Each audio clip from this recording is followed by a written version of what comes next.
নমস্কার বন্ধুরা, হরে কৃষ্ণ, রাধে রাধে। কেমন আছো সকলে? আশা করি আমার সকল বন্ধুরা খুব খুব ভালো আছো।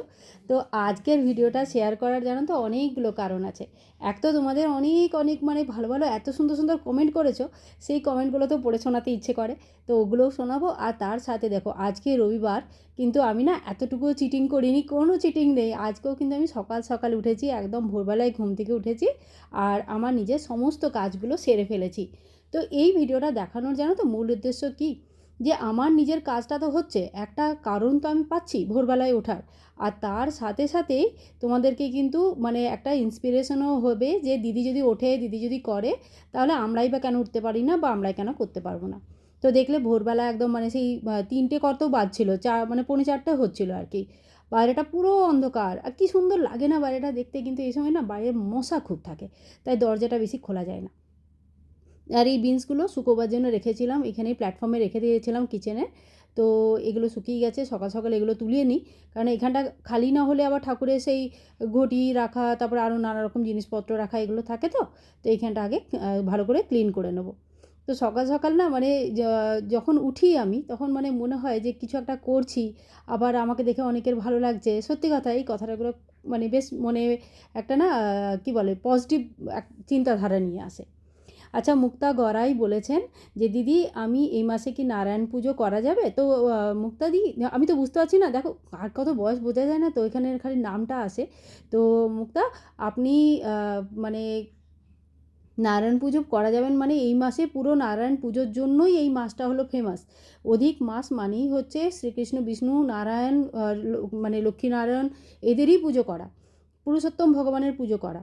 তো পুজো করা যাবে মানে কোনো সংশয় নেই, নিশ্চয়ই করা যাবে। আর বর্ণালী লিখেছে যে খুব সমৃদ্ধ হলাম এই ভিডিওটা দেখে, মানে আলাদা আলাদা ভিডিওতে লিখেছে গত 3 দিনের এগুলো কমেন্ট আর কি। আর মানে খুব ভালো লাগলো সত্যি বর্ণালী, তোমার কথাতেই আমি আসলে না এই বাংলা চ্যানেলটা শুরু করেছি, কিন্তু একমাত্র তুমিই ছিলে যে আমাকে মাঝে মাঝেই টোকা দিতে যে দিদি বাংলাটা করো। তো আমার ইচ্ছে তো ছিল, কিন্তু ওই একটা পুশ আপ এটা তোমার কাছ থেকে পাওয়া হয়েছে, সেই জন্য আমি তোমার কাছে চিরকৃতজ্ঞ। তারপর কল্পনা লিখেছেন যে ব্লগ সুন্দর হয়েছে। তো কল্পনা, তোমাকেও আপনাকেও মানে আমি যে কী করে সম্বোধন করব, এটা আমার কাছে একটা সমস্যা। আপনারা বলে দেবেন তো কীভাবে কাকে কী বলতে হয়, কীভাবে বলবো, বুঝতেই পারি না, কে বড় কে ছোট, কে বাচ্চা, কে আমার মায়ের বয়সী, কে আমার বয়সী। যাই হোক, অনেক অনেক ধন্যবাদ। আর উমা বলছি শ্রীরামপুর থেকে, তোমার কথাগুলো ভীষণ সুন্দর, আরও ব্লগের অপেক্ষায় থাকলাম। তো thank you so much Uma. তো দেখো সকাল সকাল আমি ঝাঁটা দিয়ে ঘরটাকে বেশ পরিষ্কার করে নিয়েছি। আর যেহেতু আমার এটা অধিক মাসের ভোরবেলায় স্নান করি, তো তাই সকালবেলায় যদি আমি পুরো ঘরটার ঝাঁট মোছা সব করতে যাই তো প্রচুর সময় লাগে। তো আমি কি করি, ওই মেন দরজার কাজটা, ঠাকুরের কাজটা মানে হলটা আর রান্নাঘর, এই 3টে জায়গা পরিষ্কার করে নিই। বাকি জায়গায় তো লোকে ঘুমোই, এই সময়তে অন্ধকারও থাকে, এসিও চলে, তো ওই জায়গাগুলো আমি পরে পরিষ্কার করি। তারপরে আমি সূর্য অন্ধকার থাকতে থাকতে রেডিটা হয়ে একদম, আর এই সকাল সকাল রেডি হয়ে পুজো টুজো করতে মানে সত্যি আলাদা একটা এনার্জি হয়ে যায়, খুব ভালো লাগে।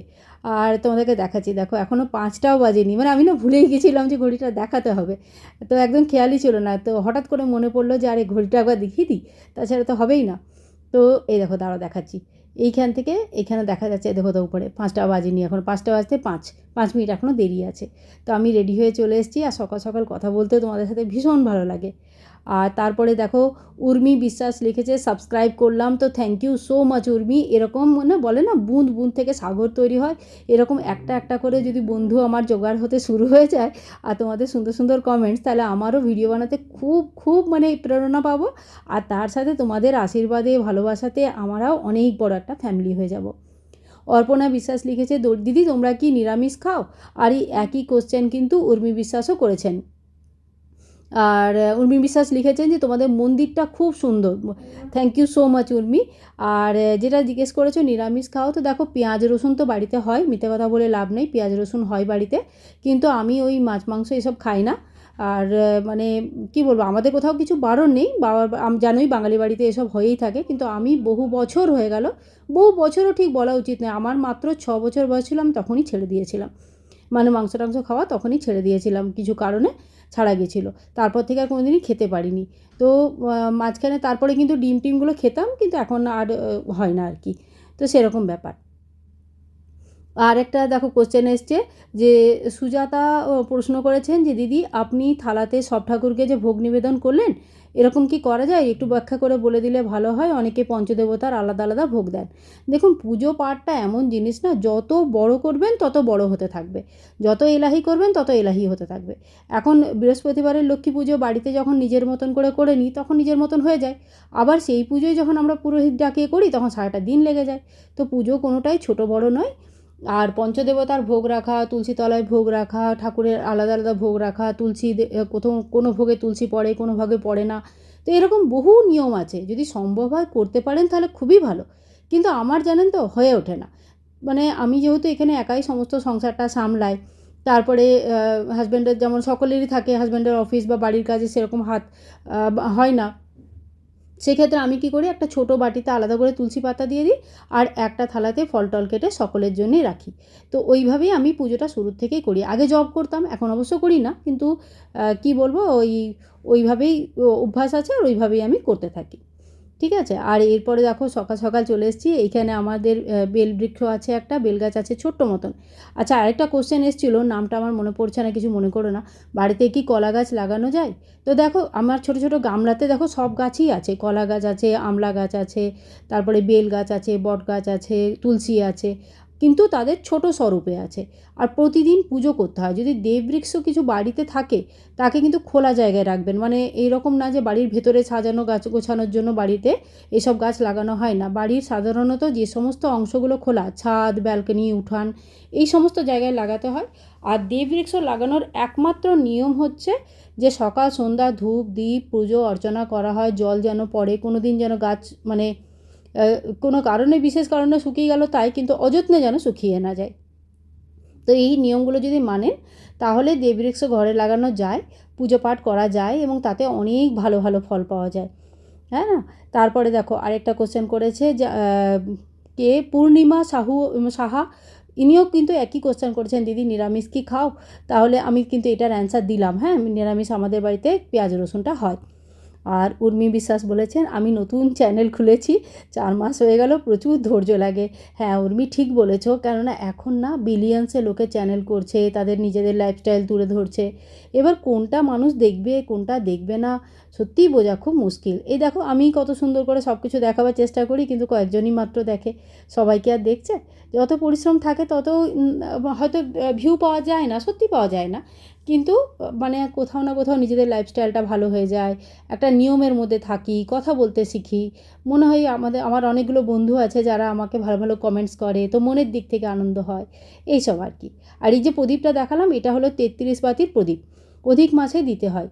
আমি কালকেই ভিডিওটা আপলোড করেছিলাম 33 বাতি কীভাবে বানাতে হয়, অধিক মাসে কীভাবে দীপদান করতে হয়, এইটাই ওই দীপদান। তো সকালবেলাতে আমি তুলসী তলায় করেছি, কালকে রাতে আমি নারায়ণের কাছে কালকে সকালে আমি নারায়ণের কাছে 33 বাতির দীপদান করেছি, আজকে ভোরবেলায় ব্রহ্ম মুহূর্তে 33 বাতির দীপদান করেছি তুলসী তলায়। এটা পুরো মাসের দীপদানের সমান বলে আর প্রচুর পুণ্য ফল পায়। তো যাই হোক, যে জিনিসগুলো করলে ভালো, সংসারের মঙ্গল, সংসারে আমরা কী চাই, যে সংসারের মঙ্গল হোক, বাস আর তো কিছু চাই না, তাই জন্য এগুলো যদি করলে ভালো হয়, মনের শান্তি হয়, তাহলে অপকারী বা কী, সেই জন্য আমি করি। যাই হোক, আর পূর্ণিমা সাহা লিখেছেন আজ আমলকিটা কিনলাম, বাকি সব গাছ আছে। তো পূর্ণিমা তোমার মানে আমার দেখে অ্যাটলিস্ট মানে কারুর তো উপকার হচ্ছে, এটা কিন্তু অনেক বড় আমার কাছে একটা ঘটনা। তো তুমি এনেছো, তোমার বাড়িতে লাগিয়েছো, পুজো পাঠ করবে, শুনে পরেও খুব ভালো লাগলো। আচ্ছা এরপরে নন্দিতা লিখেছেন যে আপনার ভিডিওগুলো খুব ভালো, আমি নন্দিতা হায়দ্রাবাদ থেকে ভিডিও দেখছি, আপনার ভিডিওতে সাবস্ক্রাইব করলাম। তো তোমরা এত দূর দূর থেকে দেখো, একজন হায়দ্রাবাদ থেকে, এর আগে একটা কমেন্ট এসেছিলো গুজরাট থেকে দেখেন, ত্রিপুরা থেকে দেখেন, কি ভালো লাগে, মানে আলাদা আলাদা জায়গা থেকে লোকে ভিডিওটা দেখে, সত্যিই খুব আনন্দের জিনিস। কেননা মানে পরিশ্রম করা যায়, যখন ভোরবেলায় উঠে পরিশ্রম করা ভিডিওর জন্য অনেক বেশি সময় লাগে জানো তো, এই পুজো পাঠগুলোই নিজের মতন করে নিলে আরও অর্ধেক সময়ে হয়ে যায়, কিন্তু ওই ক্যামেরা লাগানো, অ্যাঙ্গেল ঠিক করা, বারবার এডিট করা, এতে কিন্তু অনেকটা পরিশ্রম আছে, এমন নয় যে একদম মানে যেমন তেমন করে হয়ে গেল। তো তারপরে যদি কেউ সাবস্ক্রাইব করে, আসে, দুটো ভালো কথা মিষ্টি কথা বলে যায়, তো সত্যিই মনটা ভরে যায়, কোথাও না কোথাও একটু অ্যাপ্রিসিয়েশন সবারই একটু পিঠ থাপড়ানো, আচ্ছা ভালো লাগে না? আর সুরভি মিশ্রা লিখেছেন যে সাবস্ক্রাইব করলাম, পাশে থেকেও, থ্যাংক ইউ সো মাচ সুরভি।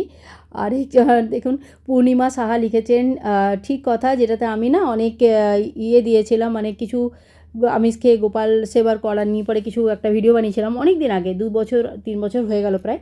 সেই ভিডিওটাতে এতদিন কমেন্ট এসেছিলো তার। তো সত্যি মানে করা যায় মানে কি প্রচুর নিয়মকানুন বেড়ে যায় আর কিছু না। বাকি দেখুন যে জিনিসটা ভুল তার তো ভুল কিছু না কিছু এফেক্ট থাকেই, তবে তার মানে এই থোড়াই কি একটা কিছু ভালো জিনিস করা যাবে না, তাই না? তো যেমনই যা যতটুকু ভালো সম্ভব আমাদের পক্ষে ততটুকু ভালো করব আমরা, আর কি করা যাবে।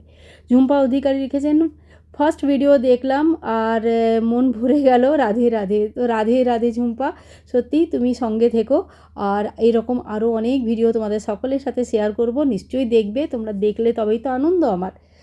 আর এরপরে দেখুন এছে আপনার রাধাকৃষ্ণ কোথা থেকে নিয়েছেন, রিমা মোদক জিজ্ঞেস করেছেন। তো আমার রাধাকৃষ্ণ না রাজস্থান থেকে নেওয়া। আপনারা যদি চান তাহলে আমি একটা আলাদা করে ভিডিও এর উপরে ডিটেলসে বানিয়ে দেবো, আর তার ফোন নাম্বার ইত্যাদিও দিয়ে দেবো তার সাথে সাথে। তবে বানানোটা সত্যিই খুব সুন্দর হয়েছিল। আর যখন আমি নিয়েছিলাম 18 ইঞ্চি রাধাকৃষ্ণ, তখন কিন্তু দাম 30,000 35,000-এর মতন কিছু পড়েছিল, এখন হয়তো দামটা বেড়েও থাকতে পারে। তো আর এটা মকরানা মার্বেলের তৈরি, পিওর হোয়াইট, আর মানে কাজটা সত্যি দারুণ। ঠিক আছে, যদি আরও ডিটেলস চাই তাহলে আমাকে কমেন্ট করবেন, আমি ডিটেলসে একটা ভিডিও বানিয়ে দেবো। এরপর দেখুন আরেকটা কোশ্চেন এসেছিলো যে দিদি আপনি বাটিতে করে ফুল এরকম রাখেন কেন? তো এখন এত গরম যে আলাদা আলাদা করে যখন ঠাকুরের কাছে ফুল রাখি, বিশ্বাস করবেন না 10-15 মিনিট, হার্ডলি আধা ঘন্টা, ফুলগুলো একদম মনে হয় কালকের ফুল। আর এই বাটিতে জলের ভেতরে যখন ফুলটা রেখে দিই, তখন পুরো একদিন একদম তরতাজা টাটকা থাকে, মানে গন্ধটাও থাকে, ওই জন্যে রাখা, আর কোনো কারণ নেই। আর তারপরে ভিডিওটা খুব ভালো লাগলো লিখেছেন অনুব্রত, অনেক অনেক ধন্যবাদ আপনাকেও। এরপরে দেখুন একটা কোশ্চেন এসেছে, অনিশা গোস্বামী বলেছেন যে 25শে মে কেন গঙ্গা দশেরা, আর নর্মালি কী হয় নির্জলা একাদশীর একদিন আগে গঙ্গা দশেরা মানানো হয়।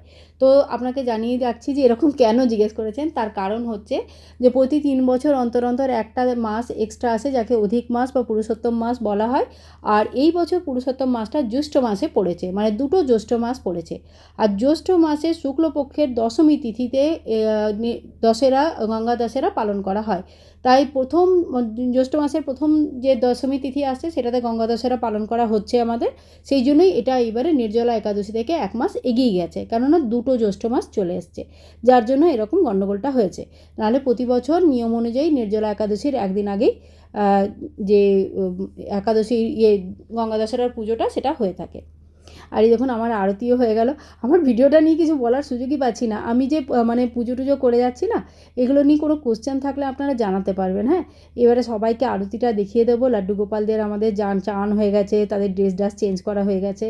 আজকে আমরা সবাই হলুদ হলুদ পরেছি, কি সুন্দর লাগে যখন ম্যাচিং ম্যাচিং পরি না, সত্যি খুব ভালো লাগে। উমা ঘোষ জিজ্ঞেস করেছেন মঙ্গল আরতি কীভাবে করব ভোরবেলায়। তো দেখুন যদি আপনি সকালবেলায় সূর্যোদয়ের আগে স্নান করেন, মানে ব্রহ্ম মুহূর্তে ওঠেন, স্নান করেন, তবেই একমাত্র মঙ্গল আরতি করা সম্ভব। যে আরতি সূর্যোদয়ের আগেই ভগবানকে আরতি করা হয়, স্নান করিয়ে পূজা পাঠ করা হয়, তখনই মঙ্গল আরতি হয়। আর যদি বেলা করে পুজো হয় তাহলে কিন্তু মঙ্গল আরতি সম্ভব নয়। মঙ্গল আরতি সর্বপ্রথম আরতি মানে ধরে রাখুন 4টে 4:30, মানে খুব বেশি হলে 5টার মধ্যে এই আরতি করে নিতে হয়। এরপরে দেখুন মিরাকলস অফ মাইন্ড লিখেছে ভীষণ ভীষণ হেল্পফুল ভিডিও আর ফুল অফ পজিটিভিটি। তো থ্যাংক ইউ সো মাচ, আপনার নামটা বুঝতে পারলাম না, কিন্তু থ্যাংক ইউ, অনেক অনেক ধন্যবাদ। আচ্ছা, অর্পণা বিশ্বাস লিখেছিলেন যে দিদি বাটিতে ফুল দিলেন কেন? তো ওটা আমি তোমাদেরকে জানালাম যে একটু ফুলগুলো টাটকা থাকে তাই জন্য। আর নিবেদিতা লিখেছেন খুব ভালো লাগে আপনার ব্লগ দেখে, অনেক কিছু জানলাম। তো thank you so much Nivedita, সঙ্গে থেকো, খুব ভালো লাগবে। তো সীমা চৌধুরী লিখেছেন কি গোপালকে বাইরে থেকে আনার পর কি তার প্রাণ প্রতিষ্ঠা করা আবশ্যক? তো প্রাণ প্রতিষ্ঠা তো নিশ্চয়ই দেখুন করা যদি সম্ভব হয় তাহলে করবেন, কিন্তু প্রাণ প্রতিষ্ঠা থেকেও যেটা বড় ধর্ম সেটা হচ্ছে মানুষের পুজো পাঠ, এবং পুজো পাঠের দ্বারাই প্রাণ প্রতিষ্ঠা হয়। শুধু প্রাণ প্রতিষ্ঠা করে কোনো সেবা যদি না করেন তাহলে অমন প্রাণ প্রতিষ্ঠা করেও কিছু হবে না। আর যদি নিত্য সেবা করেন আর প্রাণ প্রতিষ্ঠা নাও করেন তবুও কিন্তু প্রাণ নিজে নিজেই চলে আসে। আর লিখেছেন দেখুন মেলোডি কুইন লিখেছেন যে লাইক আজ থেকে আপনার ব্লগ দেখা শুরু করলাম, খুব ভালো লাগলো। তো অনেক অনেক ধন্যবাদ। আর দেখো আমার পুজো পাঠ হয়ে গেছে, এবার আরামসে বসে চাটা খাবো। তো এই সকাল সকাল যখন কাজগুলো হয়ে যায় না, পুরো দিনটাতে সময় পাওয়া যায়, এডিট করে ভিডিওগুলো দেওয়া যায়, আর নিজের মনের মতন করে রান্নাবান্না করে বেশ আরামসে বসা যায়। মানে ব্রহ্ম মুহূর্তে ওঠার যে কী প্লাস পয়েন্ট, নিজেরা উঠলেই বুঝতে পারবেন। পূর্ণিমা সাহা লিখেছেন, দেখতে দেখতে মোহিত হয়ে পড়েছিলাম, কত তাড়াতাড়ি শেষ হয়ে গেল। থ্যাংক ইউ সো মাচ, খুব ভালো লাগলো শুনে পড়ে। আর উর্মি লিখেছেন যে আমি শ্রীরামপুর থেকে বলছি, সঙ্গে থাকলেন। তো সঙ্গে থেকো, তুমি সঙ্গে থেকো, আমি তো রয়েছি, তোমরাই সকালে সঙ্গে থেকো। আর তার সাথে অনিমা বৈরাগী লিখেছেন, খুব ভালো লাগলো দিদি, তো থ্যাংক ইউ সো মাচ। আর প্রিয়াঙ্কা লিখেছেন জয় রাধে রাধে, তো রাধে রাধে, সকলকে রাধে রাধে করে এবারে আজকের ভিডিওটা শেষ করছি। গাছগুলোতে জল দেবো, প্রচুর গরম, গাছগুলোতে জল দিলে তখন ওরা একটু তরতাজা থাকে, ভালো থাকে, দেখতেও সুন্দর লাগে। তো এইভাবে দেববৃক্ষের যত্ন করুন, ঘরে রাখুন, পুজো পাঠ করুন, কোনো অসুবিধা নেই, কোনো ইয়েতে থাকবেন না, কী বলে ওগুলোকে, কুসংস্কারে থাকবেন না, সংস্কারের মধ্যেই বাঁচুন। তো আজকের মতন এখানেই শেষ করছি। Bye bye and take care.